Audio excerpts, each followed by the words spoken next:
The laughter hits Ava before she can even cross the street. A group of former friends and neighborhood onlookers stand outside, their eyes fixed on her cheap, ill-fitting business suit and the leaking grocery bag she clutches to her chest. They mock her fallen status, loudly declaring that no one will ever want a bankrupt social pariah who has broken written all over her. Although her heart is pounding against the grocery bags, Ava tightens her jaw and keeps walking, her spine straight despite the cruelty raining down on her. That is when the convoy arrives. 3 black luxury SUVs with tinted windows roll to a stop at the intersection, their engines purring like sleeping predators. The whole block goes quiet as the rear window of the middle vehicle slides down. Inside the darkness of that car, the sharp eyes of Tae-hyun Kim, head of the city's most powerful syndicate, fix on Ava. While the world mocks her, he does not look away. Ava Sullivan hadn't always lived in the shadows. Once a high-achieving professional, her smile and ambition were bright enough to stop traffic in the city's corporate district. Her world crumbled when her ex-fiancé and business partner orchestrated a catastrophic betrayal. He framed her for embezzlement, stripping her of her parents' legacy and her reputation in a single boardroom massacre. The day the legal papers were served, the man she once trusted revealed his true nature, leaving her orphaned from her professional life and burdened with debts that weren't hers.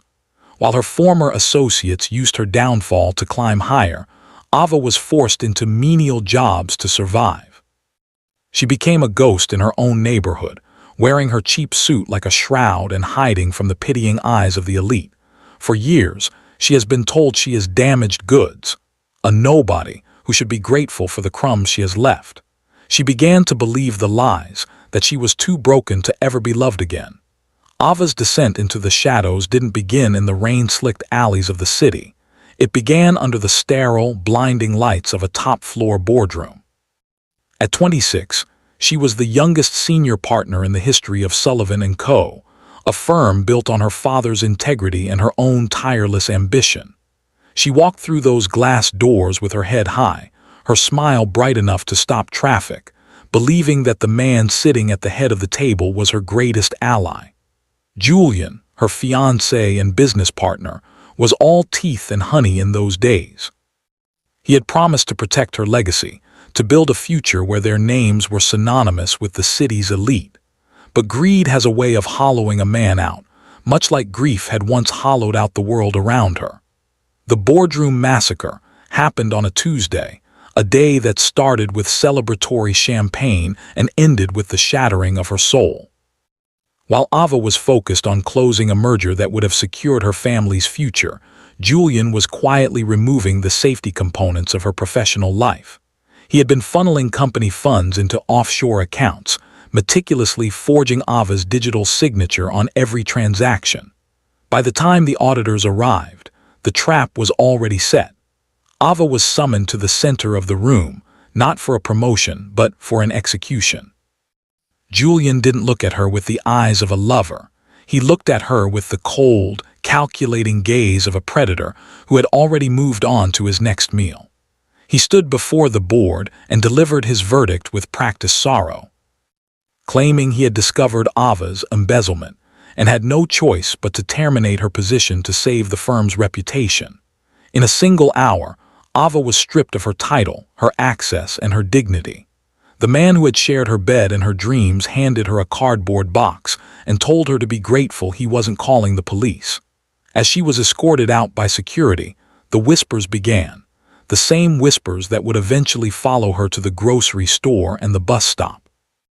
The world she had built crumbled, and the social circle she once led turned their backs, spreading rumors that she was difficult, ungrateful, and fundamentally broken. She walked out into the sweltering afternoon sun, orphaned from her life for the second time, realizing too late that the most dangerous fires are the ones started by the people you trust to keep you warm. The transition from the boardroom to the pavement was a descent that happened in inches, then miles. 3 years had passed since the scandal, and Ava had become a ghost in her own life, moving through the neighborhood as an invisible servant to her own misfortune. She now lived in a cramped attic room, a space that felt like a banishment from a world that had once belonged to her. Every morning, she traded her dreams for a uniform of survival, a cheap, thin business suit she had managed to keep, now worn and ill-fitting, covered by a hood she used to shield herself from the world. The neighborhood was a place where memories went to die, and the people who lived there thrived on the rot of others. On her way home from a double shift at a local diner, Ava clutched a grocery bag to her chest, the plastic handles digging into her palms as if to remind her of her weight. The laughter hit her before she even reached the corner. Standing outside the local store were women she used to call friends, women who had once clamored for an invitation to her galas, now dressed in the very designer labels that had been stripped from her. "Look at her, still walking around like somebody going to want that," one of them sneered, her voice loud enough to carry across the street. They didn't see the woman who had once navigated high-stakes mergers. They only saw damaged goods, a fallen socialite they could use to feel better about their own shallow lives. They mocked her cheap shoes and the way she kept her face lowered, whispering viciously that no man would ever choose a woman so thoroughly broken. Ava's heart pounded against the grocery bags, a frantic, trapped bird in her chest, but she had learned long ago that tears only invited more cruelty. She tightened her jaw and kept her spine straight, even as the insults rained down like poison. She lived in a cycle of sweltering summers and freezing winters, working menial jobs for people who didn't know her name, all while her former fiancé and his new circle spent the wealth they had stolen from her. At night, she would sit in front of her broken mirror, tracing the invisible ridges of her shame, wondering if hope was a luxury she could no longer afford. She was a woman walking through fire every single day, unaware that a pair of sharp eyes from a black SUV was already beginning to see her worth through the smoke. The rain began as a drizzle, but quickly transformed into a cold, relentless downpour that blurred the neon lights of the city. Ava ducked into a narrow alleyway between a dry cleaner and a shuttered bookshop to shield her grocery bag from the deluge. Most people in this neighborhood knew better than to step into the shadows, but Ava had spent 3 years being invisible. She no longer feared the dark. She was about to turn back when a low, pained groan stopped her cold. Slumped against a soot-stained brick wall was a man. He wore plain clothes, dark jeans, and a simple gray hoodie, but there was nothing ordinary about the way he held himself, even in agony. Blood was seeping through his fingers, staining his shirt a deep, visceral crimson. Ava's heart seized, but she didn't run. She knelt beside him, the cold water soaking into her thin suit. "Sir, you're bleeding," she said, her voice steady despite the adrenaline. He lifted his head slowly, and for the first time Ava saw his face, sharp, handsome, and etched with a hardness that spoke of a life far more dangerous than her own. His eyes were dark and intense, tracking her movements with a predator's instinct even as his strength faded. "You should go," he rasped in accented English. "This isn't your problem." "I'm not leaving you here to bleed out in the rain," Ava replied, her tone echoing the defiance she usually reserved for the women who mocked her on the street.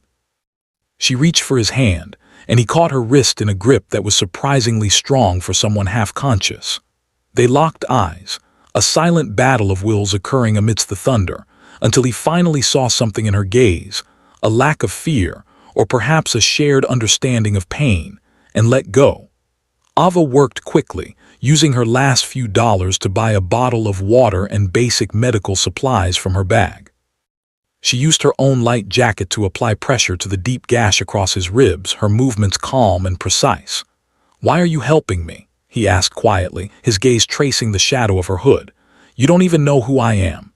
"It doesn't matter who you are," Ava whispered, focusing on the wound instead of the intensity in his eyes. "You're hurt. That's enough."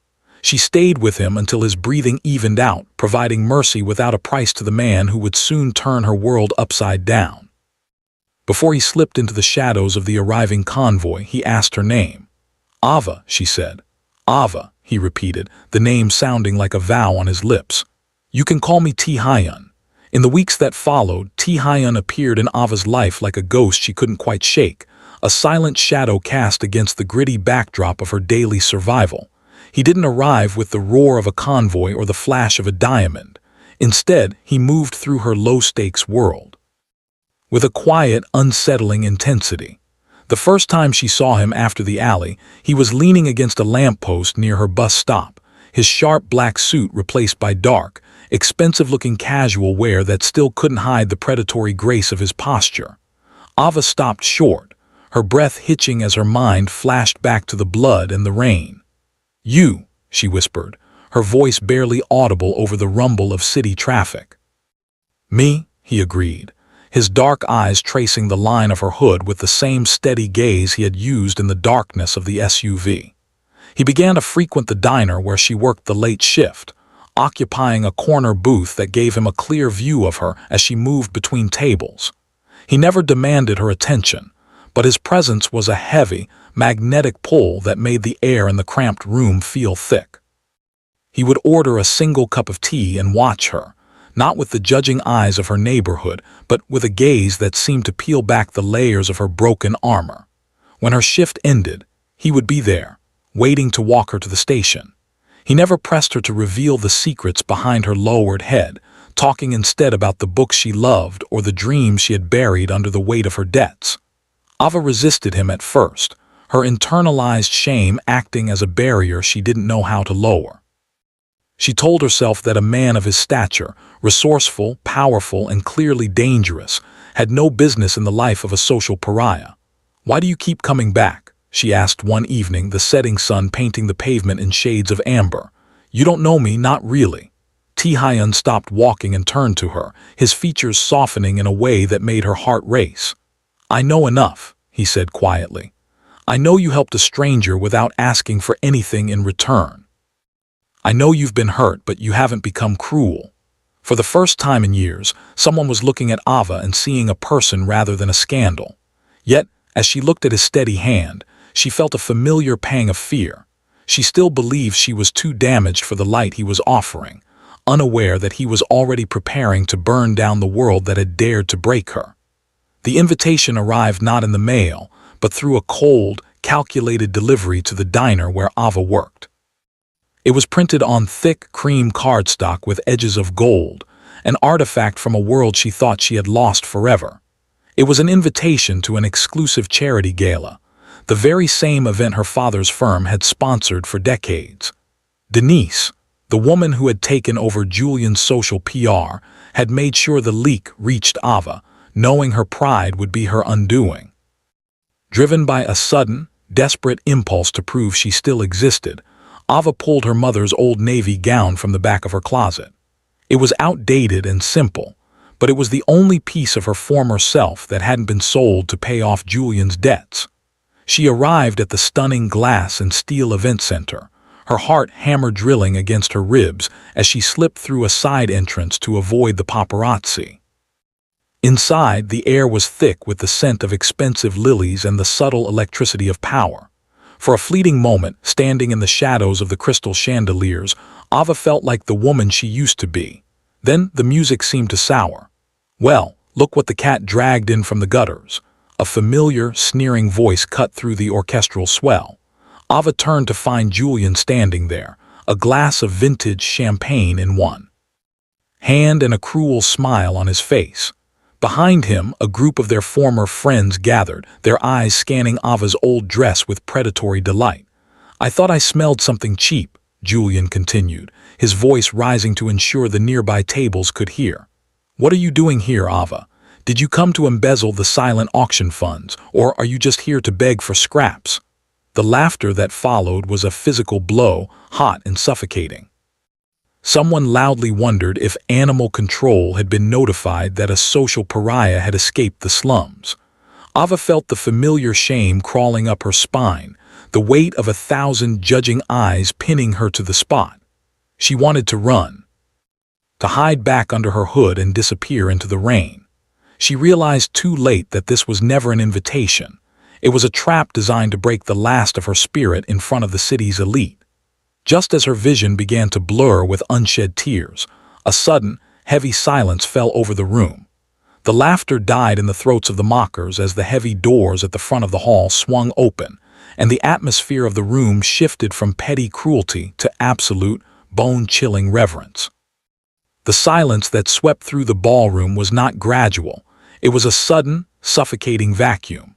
The sneer on Julian's face froze, his glass of champagne hovering midair as the double doors at the far end of the hall were thrown open by two men in suits that cost more than the cars in the parking lot.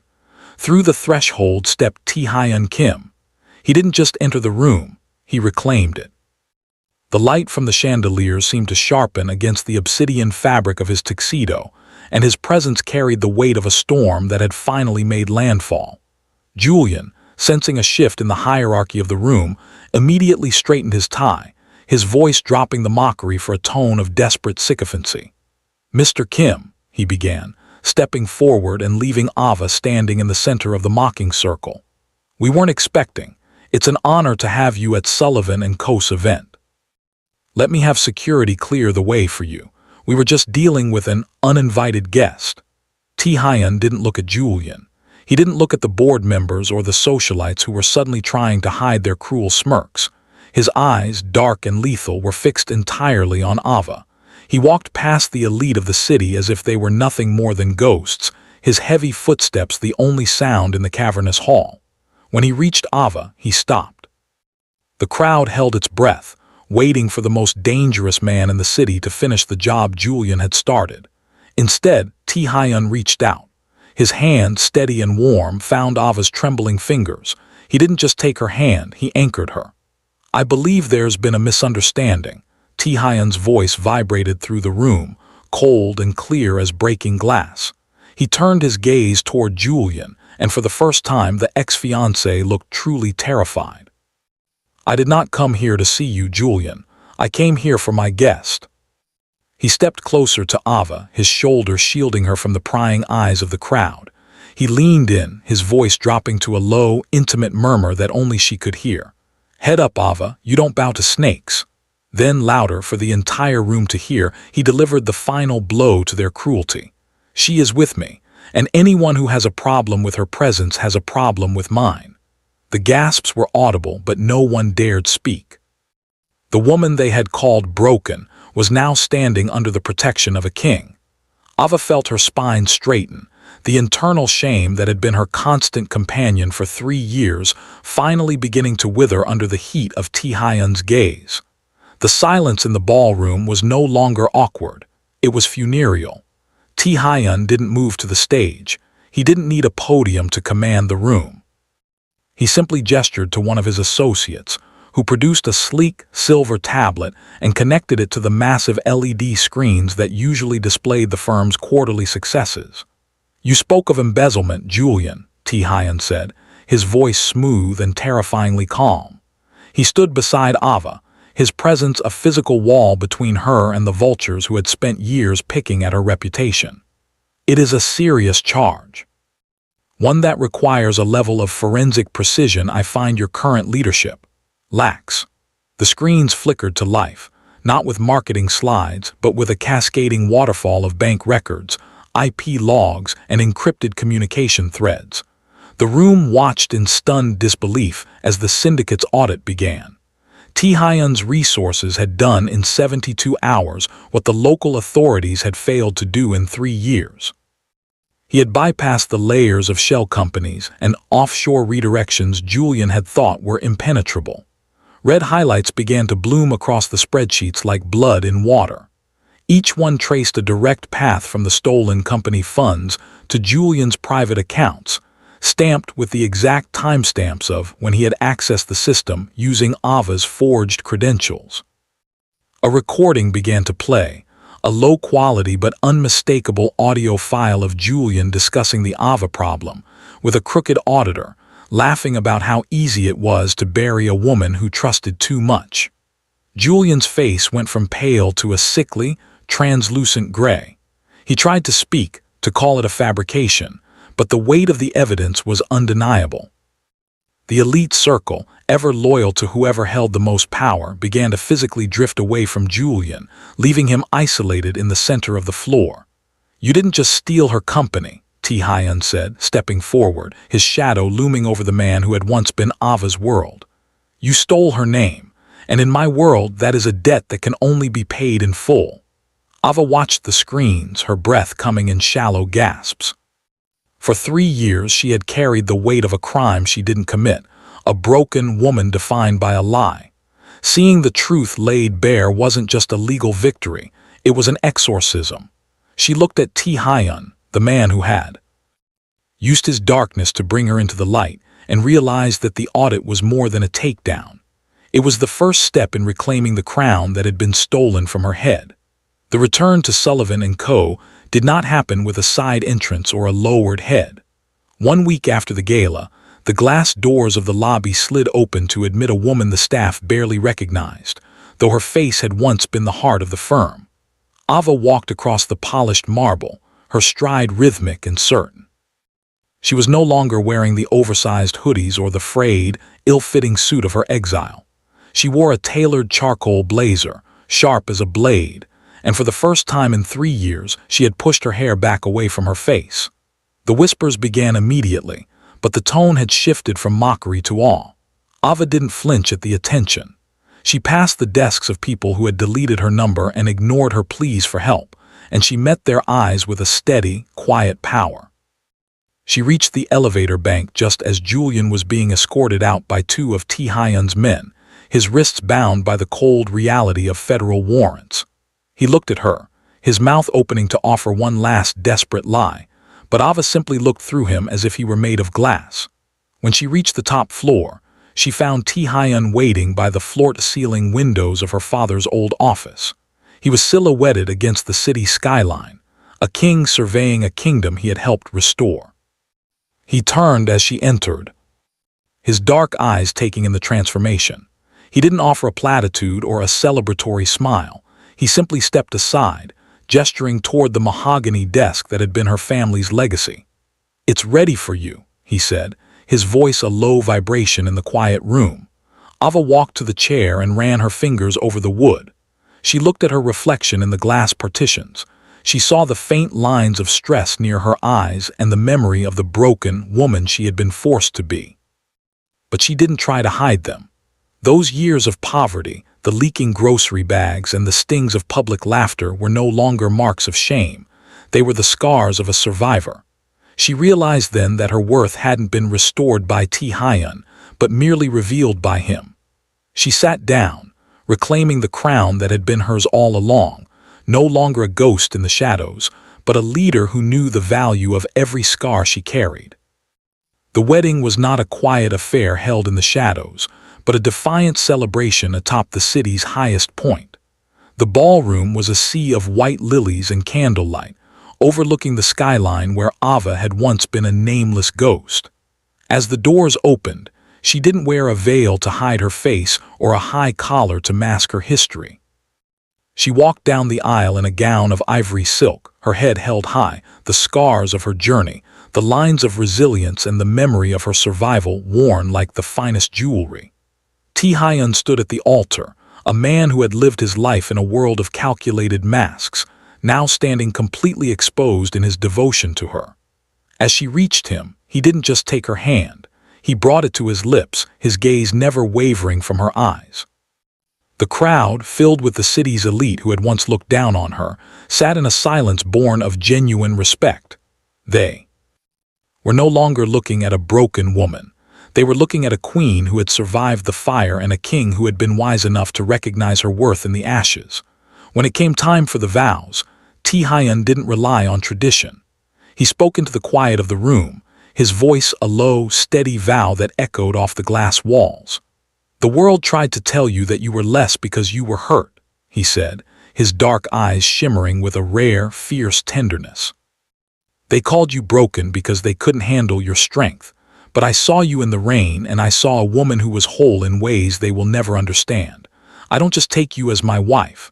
I vow to stand as the shield for your light and the sword for your peace.